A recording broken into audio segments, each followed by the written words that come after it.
달콤합니다. 있어지는 과정이 아닐까요? Halo teman-teman, apa kabar kalian hari ini? Semoga sehat selalu dan dimudahkan rezekinya.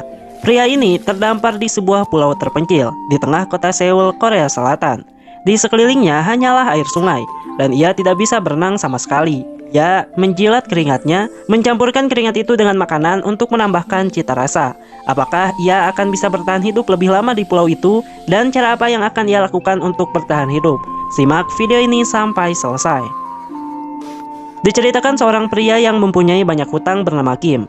Karena putus asa, ia pun memutuskan untuk bunuh diri dengan melompat ke Sungai Han. Tapi bukannya mati tenggelam, ia malah terdampar di pulau tak berpenghuni di tengah Sungai Han.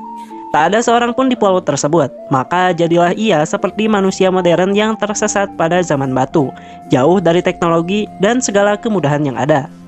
Sampai di pulau itu, ia malah sekarang tidak ingin mati. Setidaknya karena ia sekarang terperangkap di pulau itu, ia tidak perlu melunasi hutangnya yang banyak. Di sana, handphonenya pun juga rusak tercebur air. Ia mengambil kayu untuk menyalakan api. Setelah mencoba selama setengah jam, ia pun menyerah. Lalu kemudian dengan konyolnya ia pun menyalakan rokok dengan pemantik yang sebelumnya ia bawa. Saat dia lapar, dia mencoba menghisap bunga, memakan jamur yang tumbuh, atau apapun yang masih bisa ia makan. Ternyata di pulau itu banyak juga sampah yang dibuang oleh orang yang tidak bertanggung jawab. Dan sehari-hari dia pun mengumpulkan barang-barang rongsokan yang kemungkinan masih bisa dipakai. Pada saat itu dia menemukan perahu bebek yang tak terpakai lagi, lalu mengisi bagian dalamnya dengan rumput kering. Dan sekarang ia pun memiliki ranjang untuk tidur. Karena bosan setiap hari hanya makan jamur mentah, kini ia pun merasa ingin makan daging. Namun apalah daya, setelah mencoba berburu ikan, menangkap burung, dan mencoba memanjat pohon untuk mengambil telur, tapi tak ada satupun yang ia dapat. Sehingga siang dan malam ia hanya bisa menikmati jamur mentah itu. Setiap hari ia keramas di pinggir sungai dengan sampo yang ia temukan saat mengumpulkan rongsokan. Saat sedang keramas, muncullah beberapa ikan mengapung di permukaan sungai, dan ternyata ikan itu keracunan sampo yang ia pakai. Akhirnya malam itu ia pun bisa makan ikan bakar, meskipun masih ada sedikit rasa samponya. Ia pun tetap makan dengan lahap karena sudah beberapa hari tidak makan daging. Tengah malam saat ia tidur, tiba-tiba datang seekor burung yang memakan tulang ikan sisa tadi ia makan. Dan ketika pagi harinya, ia pun melihat burung itu telah mati keracunan. Akhirnya kini, ia pun dapat merasakan nikmatnya burung bakar. Meskipun tak ada rasa asin dari garam, namun ia masih bisa merasakan betapa nikmatnya daging burung itu. Semakin hari hidupnya semakin mudah di pulau itu. Ia mulai bisa beradaptasi dan menemukan makanan yang mudah. Semakin hari berlalu, hidupnya juga semakin bergaya. Bahkan ia kini menggunakan buah pinus untuk bermain golf. Dia juga kini memiliki waktu untuk berolahraga. Suatu hari di hutan, dia menemukan sebuah benda, yaitu sebuah bungkusan mie kacang. Ia yang melihat gambar mie kacang di atas bungkusan itu merasa ingin makan mie kacang. Dan setelah itu, kini siang dan malam ia selalu teringat dengan mie kacang. Bahkan setiap tidur ia bermimpi mengenai mie kacang itu. Saat terbangun dari tidurnya, ia bertekad untuk membuat mie kacang sendiri. Ia pun memetik beberapa tumbuhan, mengambil setumpuk rumput liar, kemudian semuanya ia tumbuk. Lalu ia menuangkan air dan mengaduk bahan itu layaknya membuat adonan. Namun setelah setengah hari berjuang, ternyata segenggam tanah hitam itu tak kunjung menyatu layaknya tepung. Suatu hari saat ia sedang tidur siang, ia mendengar beberapa ekor burung membuang kotorannya di atas perahu bebek. Lalu tiba-tiba ia pun mendapat pencerahan. Ia mencolek kotoran burung itu dengan tangannya, lalu melihatnya dengan sangat teliti. Pada saat itu ia pun berpikir bahwa jika burung itu pemakan tumbuhan, maka di dalam kotoran mereka pasti ada bibit tanaman yang tidak tercerna. Sehingga dengan itu ia bisa menanam dan ia juga bisa memanen tumbuhan itu. Tak berpikir lama lagi, Kim segera mengeruk semua kotoran burung itu. Setelah terkumpul, ia pun pergi ke tengah pulau dan mencari tanah yang mengandung cacing. Dan di sanalah ia pun mulai menanam kebunnya sendiri. Setiap hari ia mengumpulkan bibit lalu disebar ke atas tanah. Karena takut tanamannya dimakan burung, ia juga menggunakan jasnya untuk membuat sebuah orang-orangan sawah. Ia pun menjaga ladangnya setiap hari dan ia juga menyiraminya dengan rutin. Singkat cerita 3 bulan berlalu, kini ia telah menjadi seorang Tarzan yang handal. Ia sekarang memiliki keterampilan hidup yang semakin lihai. Ketika ia memancing ikan, ia pasti selalu dapat. Kini ia juga dapat dengan mudah memanjat pohon, lalu mengambil telur burung dan menggorengnya di atas kop bekas. Ia juga menggunakan kaleng bekas untuk menyeduh teh, lalu menggunakan botol parfum bekas untuk mengambil keringatnya. Lalu keringat itu ia teteskan di atas ikan untuk menambahkan cita rasa agar ikan itu semakin nikmat. Kini tanamannya pun mulai tumbuh. Di samping menjaga tanaman, setiap hari ia juga mengumpulkan barang-barang bekas di seluruh pulau, dengan harapan siapa tahu ada sampah yang dibuang orang dan masih bisa ia pakai. Suatu hari ia tiba-tiba menemukan sebuah botol kosong, namun di dalamnya ia mendapatkan secari kertas. Ia pun mengambil kertas itu dan ternyata ada tulisan di dalamnya. Melihat tulisan itu, Kim pun teringat bahwa ia pernah menulis di atas pasir pantai dengan kata yang sama. Ia pun berpikir, apakah ada yang membalas pesannya itu? Kemudian ia pun mengganti tulisan hello di atas pasir tadi menjadi how are you? Dan secara ajaib, di hari kedua ia kembali menemukan sebuah surat di dalam botol yang bertuliskan fine, thank you, and you? Dengan adanya surat botol itu, ia pun menunjukkan bahwa ada seseorang yang diam-diam mengamatinya setiap hari. Sementara itu, kini Kim melihat tanaman jagungnya yang ia tanam telah tumbuh. Terlihat sebuah jagung kecil tumbuh di atas tanah. Dan melihat jagung itu, Kim pun sangat senang bukan kepalang. Suatu hari, tiba-tiba datang pengantar makanan ke tempat Kim. Dan ternyata, dia membawa 3 piring kecil mie kacang dengan rasa original, bawang, dan siput. Sepertinya dia adalah suruhan orang yang mengirim surat botol selama ini, sehingga orang itu sangat mengerti apa keinginan dari Kim. Namun setelah berpikir lama, Kim malah mengembalikan mie kacang itu, sambil berkata ke si pengantar makanan bahwa dia memang ingin sekali mie kacang. Namun jika keinginan itu mudah untuk didapat, maka sudah tidak ada nilainya lagi. Hari berikutnya ia kembali mendapat surat, di atasnya tertulis I'm sorry. Waktu pun berlalu, semua hasil kebun Kim kini telah panen. Terlihat ada timun, jagung, kacang kedelai, dan juga cabai. Ia pun mempreteli jagung itu, lalu menumbuknya hingga halus. Kemudian ia menambahkan air dan mengaduknya.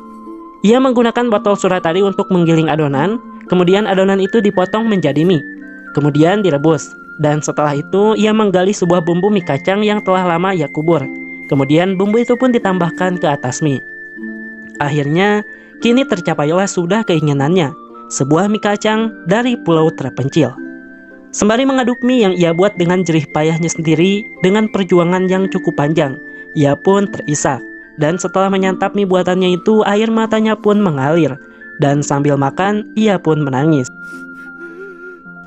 Sementara itu di lain sisi, dari kejauhan, seorang wanita menggunakan lensa kameranya mengabadikan momen mengharukan itu. Wanita itu adalah sahabat jauh dari Kim, dan ia adalah orang yang mengirim surat selama ini. Wanita itu adalah seorang introvert. Setiap hari ia mengurung diri di kamar. Bahkan sudah 3 tahun ia tak keluar rumah. Setiap malam ia memotret bulan. Kamarnya yang remang-remang terisi penuh oleh sampah.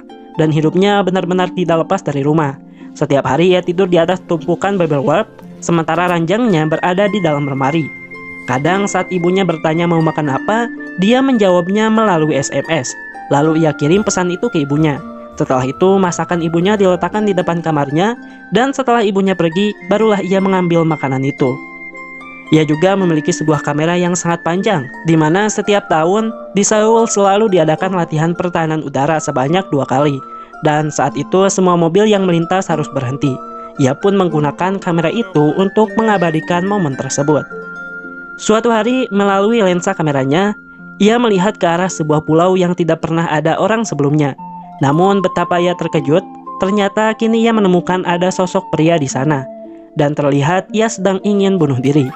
Melihat hal itu ia pun mundur sembari terkejut, dan ia tidak berani melihatnya lagi. Dengan kejadian itu ia sulit tidur, di mana malam itu adalah insomnia pertamanya. Namun karena tidak tahan dan penasaran, ia pun kembali melihat kameranya untuk melihat kembali pria misterius itu. Dan ia pun melihat bahwa pria itu kini masih hidup. Dan ia pun merasa tenang. Dan sejak saat itulah hampir setiap hari ia selalu memperhatikan gerak-gerik Kim di pulau itu. Melihatnya menarik sebuah perahu bebek, lalu melihatnya menulis hello di atas pasir, tertawa dengan kotoran burung di tangannya, dan sepanjang hari mencium bungkusan mie kacang. Setelah memperhatikan beberapa bulan, muncullah sebuah niat dari hatinya untuk berbicara dengan pria itu. Akhirnya wanita itu pun mengumpulkan keberanian, lalu membuat sebuah surat dalam botol. Dan pada tengah malam saat orang tuanya tidur, ia pun diam-diam pergi ke atas jembatan dan membuang botol itu ke atas pulau.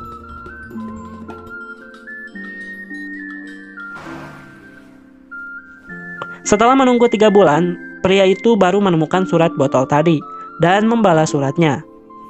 Mendapat balasan itu, ia sangat senang, dan kini ia pun tidur sambil tersenyum. Sejak saat itulah keduanya mulai berkomunikasi dari jarak jauh. Ia pun kini jadi lebih banyak menghabiskan waktu di luar dan melihat indahnya kehidupan. Karena mengetahui bahwa Kim ingin makan kacang, ia pun menelepon seorang kurir makanan dan memberikannya mie kacang. Namun Kim malah menolak dan ia menitip pesan bahwa mie kacang memang menjadi harapannya selama ini. Tapi ia tidak enak hati untuk menerimanya.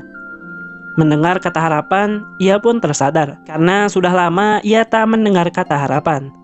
Keesokan harinya setelah sekian lama ia pun keluar dari kamar dan berbicara kepada ibunya. Ia meminta untuk dibelikan bibit jagung.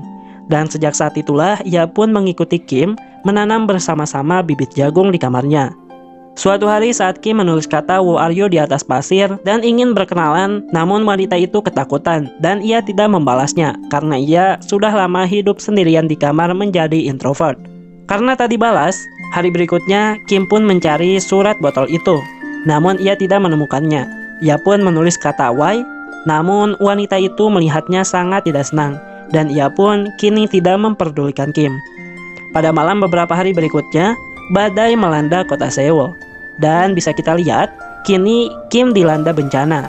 Ia terkena badai yang sangat dahsyat, tanamannya terbawa banjir. Kim yang tidak ingin melihat tanaman hasil jerih payahnya hancur, mencoba untuk menyelamatkan kebunnya. Namun, semua tanamannya habis terseret air. Air sungai pun meluap dan menyeret perahu bebeknya. Akhirnya, Kim pun harus ikhlas melepaskan perahu bebek tersebut. Pada hari berikutnya, si wanita tidak tahan untuk terus menghindar dari Kim. Akhirnya ia pun mencoba untuk melihat Kim lagi. Ketika wanita itu melihat Kim, betapa ia sangat terkejut karena saat ini Kim sedang sedih dan ia telah kehilangan semuanya. Ia pun benar-benar sangat sedih dan putus asa karena perjuangannya selama ini sia-sia dan telah sirna. Lalu pada saat itu, tiba-tiba datanglah sekelompok petugas kebersihan. Datang ke pulau itu untuk membersihkan sampah setelah badai semalam. Melihat keberadaan Kim di sana, petugas pun menyuruh Kim untuk meninggalkan pulau itu. Namun Kim menolak, hingga akhirnya terjadilah aksi saling kejar-kejaran. Setelah berkejaran, petugas kebersihan yang berjumlah sangat banyak itu pun akhirnya berhasil menangkap Kim. Mereka pun tidak memperdulikan tangisan Kim yang mencoba untuk mempertahankan pulaunya. Dan mereka juga tidak mendengar semua permohonan Kim. Mereka pun memaksa Kim untuk mengenakan baju, lalu membawanya pergi. Melihat ekspresi putus asa Kim sebelum meninggalkan pulau itu, wanita tadi tiba-tiba tergerak untuk menyelamatkan Kim. Kini hatinya bersemi cinta. Ia pun tidak takut lagi dengan kehidupan di luar. Dia membuka pintu rumah lalu pergi. Langkah kakinya bagaikan seekor kuda yang berlari bebas. Sementara itu, Kim kini ditelantarkan di pinggir jalan dan ia pun sendirian. Meskipun ia adalah raja di pulau sebelumnya, namun di tengah masyarakat, ia hanyalah seorang gelandangan yang sangat hina. Ia melihat sebuah gedung berlantai di sana, dan gedung itu merupakan tempat yang pernah ia jadikan sebagai tempat untuk mengakhiri hidup. Ia pun menaiki bus dan berniat untuk kembali ke gedung itu mengakhiri hidupnya. Di dalam jasnya ia pun mengambil dompet lama, lalu menempelkan kartu di mesin, namun ternyata kartu itu masih menyala. Ia pun tersenyum. Sementara di lain sisi, wanita sebelumnya masih terus berlari mencari Kim. Ia pun melihat jejak sepatu yang kotor dan mendengar kabar dari orang sekitar. Kini ia pun tahu bahwa di dalam sebuah bis ada seorang lelaki gelandangan yang aneh. Ia pun mengejar bis itu, namun bis itu telah berjalan jauh, dan ia pun menangis karena tidak bisa menyelamatkan Kim. Tak lama kemudian, saat ia mencoba untuk pulang, tiba-tiba terdengar suara alarm. Wanita itu pun langsung tersenyum, dan ia kembali mengejar pria itu. Hingga akhirnya ia pun berhasil naik ke dalam bis, dan di tengah penumpang yang tercengang melihat wanita tadi, wanita itu pun melihat Kim yang sedang duduk dengan berlinang air mata. Ia pun berjalan dan mendekati Kim. Ia mencoba berbicara dan memperkenalkan dirinya. Melihat wanita itu, Kim pun sadar bahwa ia adalah sosok yang selama ini bertukar surat dengannya. Kim pun melihat wanita itu dengan sangat senang dan ia pun tersenyum. Setiap manusia memiliki sebuah pulau kecil di hatinya. Mungkin ada kalanya pulau itu terisi penuh oleh sampah dan ada kalanya juga dilanda badai yang sangat ganas. Namun jika kamu menanami pulau itu dengan bunga, maka percayalah suatu hari malaikat pun akan terharu. Dan film ini pun selesai. Terima kasih dan sampai jumpa di video selanjutnya.